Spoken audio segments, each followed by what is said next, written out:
अस्सलाम वालेकुम everyone, welcome to mednote.study। आज मैं यार हम लोग कवर करने जा रहे हैं बायोलॉजी का बहुत ही इंपॉर्टेंट चैप्टर जो कि है सेकंड ईयर के अंदर होम्योस्टेसिस। तो होम्योस्टेसिस सबसे पहला टॉपिक है हमारे पास and it's one of the most important, क्योंकि सेकंड ईयर बायोलॉजी के अंदर जो आगे आते हैं चैप्टर्स वो भी होम्योस्टेसिस से लिंक्ड है।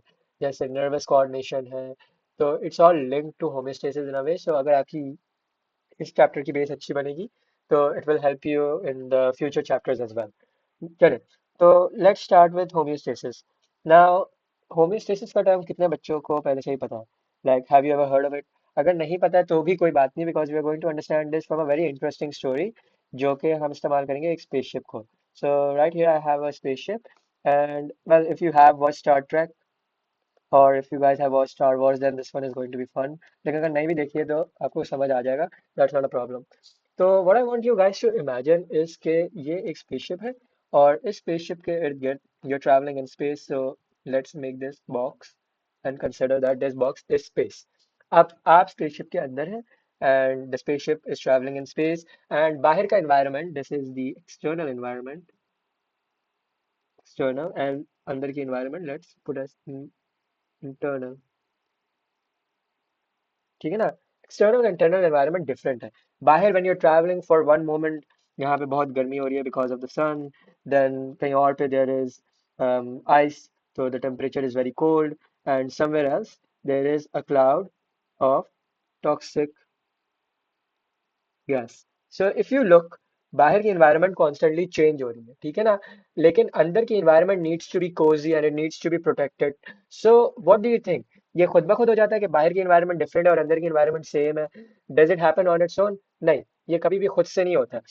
अंदर जो आपको टेम्परेचर स्टेबल रखना है, अंदर आपको ऑक्सीजन का लेवल स्टेबल रखना है, वाटर प्रेशर को ठीक रखना है, this all doesn't happen by itself, it happens by a term that we call homeostasis. So the same thing happens to us. Let's get back to the term homeostasis. So this is what we're going to be learning in this lecture today, कि what homeostasis is. Now, homeostasis itself is divided into two words. One is homeo. Homeo means same, and then there is stasis. Stasis means to maintain. तो क्या समझे आप? Word के अंदर ही मतलब उन्होंने समझाया हुआ है कि what does this mean. Homeostasis मतलब किसी चीज को सेम रखना, किसी चीज को सिमिलर कंडीशन में रखना या मेंटेन करना। सो that is what homeostasis means. अब हम ये सोचेंगे कि ये टर्म आई कहाँ से? Like everything that we just studied so far, ये फिनोमेना लाया कौन? Who was the guy who invented all of this? So his name was Walter B Cannon. He was a physicist at Harvard, so that's where he came from, and he is the one who coined the term homeostasis. अगर हम इसकी definition की बात करें कि what does homeostasis mean in the book, and ये definition आप लोग इस्तेमाल कर सकते हैं अपने एग्जाम्स में भी, तो I'm just going to expand this over here for you guys. The protection of the protection of internal environment from the harms of fluctuations in the external environment. अब अगर आपको ये टर्म समझ नहीं आई अभी तक तो मैं फिर से बताता हूँ कि अंदर की एनवायरनमेंट को सेम रखना, जबकि बाहर की एनवायरनमेंट कॉन्स्टेंटली चेंज हो रही होती है। कहीं पे बहुत गर्मी है, कहीं पे ठंडक हो रही है, कहीं पे टॉक्सिक गैस है। तो all of this could be harmful to us inside. अगर कहीं बहुत ज्यादा गर्मी हो रही है, तो अगर शिप के अंदर भी इतनी गर्मी होने लग गई तो we would probably get dehydrated. अगर कहीं बहुत ठंडक हो रही है जैसे यहाँ पे, तो वी वुड स्टार्ट फ्रीजिंग। और अगर कहीं टॉक्सिक गैस है तो हमें ऑक्सीजन नहीं मिलेगा सांस लेने के लिए। तो ऑल ऑफ दीज डिफरेंसेस जो बाहर चल रहे होते हैं, this is separate and our body needs to maintain its own environment. So that is what homeostasis is. So all of this right here, this fancy definition that you see, it's just words, and मैंने आपको इसका मतलब दे दिया कि what does it actually mean। ठीक है ना? Now we have covered what homeostasis means. अब मैं आपसे एक सवाल पूछता हूँ about the spaceship, okay? अगर हमारी स्पेसशिप जो है वो फेल कर गई, लाइक अंदर जो टेम्परेचर को मेंटेन कर रही है अब वो मेंटेन नहीं कर पा रही है, ठीक है ना? और बाहर की जो ठंडी हवा थी वो अब अंदर आने लग गई है, तो क्या लगता है आपकी क्रू को क्या होगा? सोचें एक मिनट के लिए। Would they remain would they remain fine, कुछ भी नहीं होगा उन्हें, या कुछ होने लग जाएगा? Would they get affected? So the answer is that they would start freezing. And let's take this to yourself. अगर आप बाय बहुत ठंडक में चले गए होते और आपके अंदर होम्योस्टेसिस का सिस्टम नहीं होता, तो फिर आप मर जाते। आपको इतनी ठंड लगती है आपका खून फ्रीज हो जाता। जैसे आप पानी को फ्रीजर में रखो और वो फ्रीज हो जाता है, तो वैसे ही आपका खून भी फ्रीज हो जाता। तो this is how important homeostasis is. तो अब तक हमने कवर कर लिया है कि first, what is homeostasis, have covered this and secondly हमने कवर किया व्हाई वी नीड इट। ठीक है ना। तो हमने दो चीजें कवर की हैं कि क्यों जरूरी है और होता क्या है। अब हम अगला जो कवर कर रहे हैं that is the elements of control, elements of homeostasis. हम यहाँ समझने जा रहे हैं कि होम्योस्टेसिस होता तो है लेकिन कैसे हो रहा है। ठीक है ना। अब इसको समझने के लिए हमारी बुक ने दो चीजें कवर की है, एक तो जो प्रोसेसेस हो रहे हैं और एक जो वो प्रोसेसेस करवा रहे हैं, like what are the elements, what are the crew, क्या क्या चीजें करवाती है। तो we are going to name it the crew, like जैसे शिप की क्रू होती है, स्पेसशिप की क्रू होती है। So we have three little guys who are working on this. Okay, we have the receptor, we have the control center, and we have the effector. Okay, we're going to understand each and every one of them one by one. Now let's go once again back to the spaceship ताकि हम उससे समझें। For example आपको पता है कि पहला हमारा क्रू का था रिसेप्टर। हम यहाँ शिप के अंदर उसको सेंसर कहेंगे या स्कैनर कहेंगे। आपको पता है ना, शिप के अंदर एक सेंसर लगा हुआ होता है या एक स्कैनर लगा हुआ होता है जो देखता है कि आगे क्या क्या चीजें आ रही हैं या देखता है कि बाहर क्या क्या चल रहा है। तो we have the same thing on this ship as well. अब ये शिप डिटेक्ट कर रही है, इसको एक मैसेज मिल रहा है फ्रॉम द सन कि okay I am getting sun rays on my sensors, the sensors are detecting a lot of sun rays. तो ये समझ रहा है कि ओके बहुत ज्यादा गर्मी आ रही है, बहुत ज्यादा हीट वेव्स आ रही है मेरे पास। ठीक है ना। ना what it's responsible to do is just detect the stimuli. Biology में हम इसको स्टिमुलाई कहते हैं। And next it's going to send this message to the brain slash CPU of the spaceship. ठीक है, अब सीपीयू के पास आया। ठीक है ना। मैंने अपने स्पेसशिप के ब्रेन को भेजा कि भाई I am receiving a lot of heat waves, now you are going to decide कि करना क्या है। जैसे स्पेसशिप का कैप्टन डिसीजन लेता है। You have a lot of people working in the spaceship deck. एक बंदा होता है जो स्कैन कर रहा होता है, सारी चीजें देख रहा होता है कि क्या चल रहा है बाहर, कोई एनिमी है, कोई आगे एस्ट्रॉयड आ रहा है, कुछ भी आ रहा है, और फिर वो बताते हैं कैप्टन को and captain is the one making the decision. ठीक है ना। तो कैप्टन बोलेगा ओके अभी अगर बाहर बहुत ज्यादा गर्मी हो रही है that means we need to turn on the AC. तो वो बोल देगा एसी टर्न ऑन करो। वो खुद करेगा नहीं, वो बोलेगा किसी को कि एसी टर्न ऑन करो। This is very important, you guys सुनो क्लियरली। ठीक है ना। वो सोचेगा कि ओके गर्मी बाहर हो रही है ज्यादा, हमें एसी ऑन करने की जरूरत है। अब वो खुद नहीं करेगा, अब वो किसी और को बोलेगा। वो बोलेगा for example an engineer, engineer को बोलेगा जाओ जाके एसी ऑन करो। So the engineer will go and it will turn the AC of. हमने ये अभी तक समझ लिया कि स्पेसशिप के अंदर ये कैसे हो रहा है through an example. This is a result, this is a whole homeostatic response. Now let's get back to human. ठीक है ना। अपने आप पे समझते हैं कि हमारे आप में हमारे अंदर ये सिस्टम कैसे चल रहा था। So we have the receptor, we have the control centre and we have the effector. Same thing as the spaceship. Receptor is like the sensors in your skin. It's basically your skin. Your skin is a sensory organ. ठीक है ना। अब बाहर गर्मी हो रही है, let me make a sun, यहाँ से heat waves आ रही हैं and your skin detects the heat waves. Now it's responsible for just detecting it. अब उसको नहीं पता कि मुझे क्या करना चाहिए। So what it's going to do is it's going to send a message to the control center. अब आप इंसानों में कंट्रोल सेंटर क्या है, हमारे पास क्या होता है control centre? Is it our hand? Is it our heart? Is it our knee? What is it? लोग वैसे कहते हैं कि दिमाग घुटनों में है, लेकिन जस्ट लेट्स से कि अभी क्या होता है, आपका आपका ब्रेन होता है ना। So the control centre in humans is our brain and सिर्फ ब्रेन नहीं है, we also have our spinal cord, brain and spinal cord. तो यहाँ पे वो मैसेज आ जाएगा and now the brain and spinal cord are going to think कि हमें क्या करना है। They are going to make the decision कि okay we need to bring down the temperature, we need to bring it up, whatever it has to do. And then it's going to send another signal to an effector. ठीक है ना। It's going to send a signal to the effector. अब in humans the effectors could be in this situation it's sweat glands. Sweat glands हमारी skin में होते हैं। आपको जब गर्मी लगती है तो आपको पसीना आने लगता है ना। आपने कभी सोचा क्यों आने लगता है? दैट्स बेसिकली बिकॉज जब आपको पसीना आने लगता है तो जो पानी निकलता है दैट इवेपोरेट्स और वो अपने साथ हीट को लेते हुए जाता है। So that is why that happens. तो all of this right here, ये तीनों मिला के आपकी बॉडी के टेम्परेचर को वापसी लाएंगे नॉर्मल पे। ठीक है ना। So these are the three aspects, the three elements which work together to bring your body to back to its normal condition. Environment को मेंटेन करना है, क्योंकि अगर अगर ये काम ये नहीं करते तो क्या होता? टेम्परेचर हीट वेव्स आती, आपका बॉडी का टेम्परेचर बढ़ता है ऐसे and then eventually you would get dehydrated and you will die. तो इसको प्रिवेंट करने के लिए ये सिस्टम अपनी जगह पे है ताकि वो आपकी बॉडी को कंट्रोल कर सके और उसको मेंटेन कर सके। क्यों मेंटेन कर सके? ताकि आपकी बॉडी के अंदर मेटाबॉलिक रिएक्शंस होते हैं। अब metabolic reactions are made up of catabolic and anabolic reactions. अब हमने ये तो कवर करा ना कि कैसे हो रहा है, क्यों हो रहा है, और अगर नहीं होता तो क्या होता है, लेकिन why are we actually doing this? That is because of these three processes and there are more processes as well, लेकिन let's just cover these three. आप रेस्पिरेशन, आपका खाना अंदर डाइजेशन हो रही है, फिल्ट्रेशन हो रही है, रेस्पिरेशन मतलब वो खाना तोड़ के एनर्जी निकल रही है। तो all of these processes need a stable environment. इन सबको एक स्टेबल एनवायरनमेंट चाहिए होती है, वरना ये नहीं होने वाले। जैसे खाना तोड़ रहे हो तो यू नीड अ स्पेशल, बल्कि digestion, you are breaking down the food, you are digesting it, तो you need to do it at a particular temperature, वरना नहीं होगा। तो that is why this is very important, ताकि जब आपकी body की इन्वायरमेंट ऑप्टिमम पे होती है, जब आपकी बॉडी की इन्वायरमेंट नॉर्मल पे होती है, तब आपके बॉडी के ये प्रोसेसेस जो मेटाबॉलिक रिएक्शंस होते हैं, मेटाबॉलिक प्रोसेसेस होते हैं, ये अपने मैक्सिमम पे काम कर रहे होते हैं। अगर आपको बुखार हो जाए तो आपको इतनी भूख नहीं लगती ना, क्यों क्यों होता है ऐसा, कभी सोचा है? दैट इज बिकॉज आपकी बॉडी की इन्वायरमेंट स्टेबल नहीं है। तो आपको इतनी भूख नहीं लगती क्योंकि आप जो पहले से ही खा रहे हो वो डाइजेस्ट नहीं हो रहा, आपको उल्टियां होने लगती हैं। That is why it happens. ये सोचो आप। ठीक है।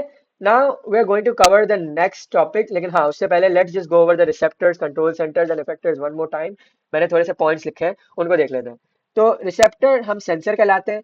It detects the changes, stimuli को डिटेक्ट करता है जो कि एनवायरनमेंट से मिलते हैं इसको, और ये फिर सेंड करता है मैसेज कंट्रोल सेंटर को, विच इज योर ब्रेन और योर स्पाइनल कॉर्ड। और ये सेंसरी ऑर्गन्स होते हैं, नर्व एंडिंग्स होते हैं जो आपके सेंसर्स हैं। सेंसर्स हमारी बॉडी में आई हो सकता है। Late me just write down here for you. eye, you have your tongue, you have your nose. तो दीज आर ऑल सेंसर्स। हमने सीखा है बचपन से ही कि 5 सेंसर्स होते हैं हमारे बॉडी के अंदर, लाइक 5 सेंसर्स होते हैं। तो दिस इज एग्जैक्टली दैट। अब कंट्रोल सेंटर पे आ जाओ, तो control centre is going to be the processor, जैसे कंप्यूटर का प्रोसेसर होता है, शिप के अंदर प्रोसेसर होता है, कैप्टन होता है। तो it's just going to make a decision, process के क्या हो रहा है, and it's going to make a decision. And what its decision is going to be, कि जो भी हो रहा है उसको वापसी नॉर्मल पे लेकर आओ। We call this as the set point. अभी हम इसको कवर करने जा रहे हैं। ठीक है ना। And then how does it do it, ये खुद नहीं कर सकता, it's not capable of doing it by itself, ये सिर्फ डिसीजन बना सकता है। डिसीजन को कोई एग्जीक्यूट करने वाला भी होना चाहिए। जैसे कोर्ट के अंदर जज डिसीजन दे देता है कि भाई इस बंदे को फांसी होगी या इस बंदे को जेल होगी, लेकिन वो कभी खुद तो जाके उस बंदे को नहीं फांसी पर लटकाता है ना। Always there someone else to do it. वो कोई और इदारा होगा, probably the jail police, वो करेंगे। तो there's always an effector. He is the worker and he is going to receive the command from the judge and he is going to execute the response. हमारी body के अंदर ये muscles और glands होते हैं, जैसा अभी मैंने आपको स्वेट ग्लैंड्स की example the. Now let's get to something as a feedback mechanism. So this is one of the mechanisms that is actually controlling and understanding के homeostasis को कैसे चलाना है। ठीक है ना। मैंने अभी आपको बताया ना सेट पॉइंट वाली बात, की वापसी सेट पॉइंट पे आता है, कैसे आता है। Actually before that let me explain you what is a set point. What is a set point, अभी तक जो आप लोगों ने समझा है कि सेट पॉइंट क्या होता है, जो हमने अभी तक कवर किया, उससे कोई आपको आइडिया हुआ है कि सेट पॉइंट क्या होता है? Set point is a value. ठीक है ना। Set point is a value, it is an optimum value जिस पे कोई प्रोसेस काम कर रहा होगा। ठीक है ना। एंड हमारी बॉडी के अंदर सेट पॉइंट इज फिक्स्ड, लेकिन हमारी बॉडी इस पे हमेशा फिक्स रहती नहीं है। It operates with in a very narrow range. तो एक मैक्स होगा एंड एक मिनिमम होगा। ठीक है ना। And our body is going to be operating within this narrow narrow range. Remember, ये रेंज बहुत नैरो होती है, बहुत बड़ी नहीं है, नैरो होती है। For example I am going to give you guys is temperature again. तो हमें पता है सबको कि हमारी बॉडी का जो ऑप्टिमम टेम्परेचर होता है वो होता है कुछ 37 या 36 होता है। And the max it can go is, late me just put a random value here, जो कि इससे करीब हो, इट्स लाइक 37.3 लेट्स से। और जो मिनिमम होगी वो होगी 36.2। तो you see how the numbers are very close. मतलब मैंने यहाँ पे 30 नहीं लिखा, या मैंने यहाँ पे 100 नहीं लिखा, तो the numbers are very close to each other. They are close to each other. And the reason behind that is once again, हमारी बॉडी एक बहुत नैरो रेंज में ऑपरेट कर रही होती है। बहुत ज्यादा चेंज आया तो फिर मेटाबॉलिक रिएक्शन रुक जाएंगे, और फिर आपकी बॉडी के अंदर फंक्शन खत्म, आप खत्म। सही है। So this is what a set point is. Set point is the optimum value eight which the metabolic reactions work their best, work at their maximum, and your body is working perfectly fine. ठीक है।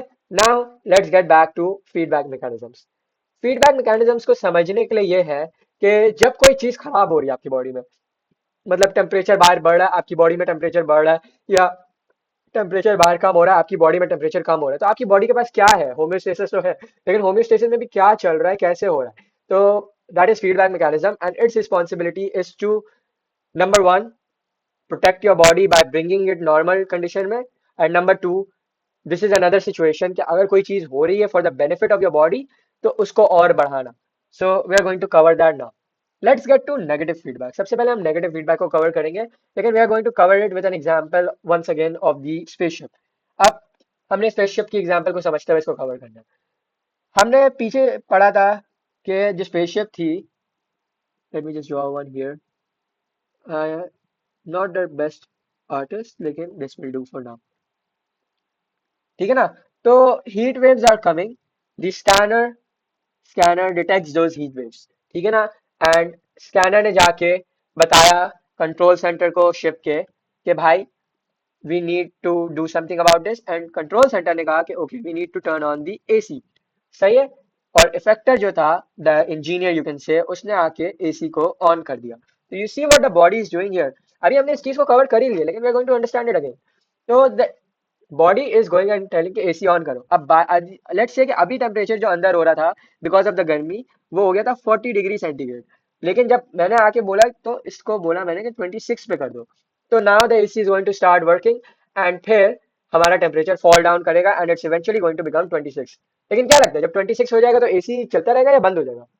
है, is it just still going to keep running, और is it going to stop, रुक जाएगा? The answer is it's going to stop. क्योंकि एक बार आपका set temperature achieve हो गया, जो कि हमारी बॉडी में 37 है, एक बार वो अचीव हो गया तो फिर उसके बाद जरूरत नहीं है आपकी, आपको बंद कर दिया जाएगा, एसी को बंद कर दिया जाएगा। तो this is negative feedback you guys. Negative feedback, if I put the definition for you, अभी आप लोगों को लग रहा होगा कि जो हमने अभी पहले पढ़ा ये वही चीज है। तो you are not wrong, it's just another way of saying it. ठीक है ना? Let me expand this for you guys. हो क्यों नहीं रहा? हम्म नहीं हो रहा, but let me just write it for you, no worries. So it basically opposes the change and it stabilizes your body. It's in a loop। ठीक है ना? ये आप देख रहे हो, यहाँ पे मैंने एक डायग्राम डाली हुई है, पॉजिटिव फीडबैक की लूप है, लेकिन negative feedback also works in a loop. कि सिचुएशन बुरी हुई, ठीक है, उसको स्टेबलाइज करने के लिए कुछ किया, स्टेबलाइज हो गई, वापसी बंद कर दिया, अगर वापसी सिचुएशन बुरी हुई तो वापसी स्टार्ट किया। So that is how it works. Now let's talk about positive feedback. Positive feedback is, we have another example for the space. तो हम स्पेसशिप की एग्जांपल से समझेंगे। Positive feedback is like giving your body a boost. अगर आपकी body में कोई चीज हो रही है विच इज पॉजिटिव, ठीक है ना, विच इज नीडेड, तो positive feedback starts and it just gives your body a boost. अब यहाँ पे आप देख रहे हो स्पेसशिप है, स्पेसशिप टूट गई, सही है, देयर इज बीन अ हल ब्रीच, स्पेसशिप के अंदर बहुत बड़ा क्रैक आ गया। अब क्या होगा? स्पेसशिप टूट गई तो obviously I am the captain of the ship, I am going to send engineers to fix the ship. ठीक है ना? मैंने एक इंजीनियर को भेजा कि भाई जाओ इसको ठीक करो। Now that engineer is going to call 100 more engineers to come and fix the ship. So you see how it's getting amplified. Every minute there are more and more engineers coming and fixing the ship, and fixing the ship is actually beneficial for us. जरूरी है, क्योंकि अगर fix नहीं करेंगे तो फिर बाहर की एनवायरनमेंट और अंदर की एनवायरनमेंट एक हो जाएगी, बाहर की ठंडी हवा अंदर आएगी, बाहर की गर्मी अंदर आएगी, और फिर हम अंदर इफेक्ट होंगे, या तो हमें सर्दी लगने लगेगी या हम डिहाइड्रेटेड हो जाएंगे और हम मर जाएंगे।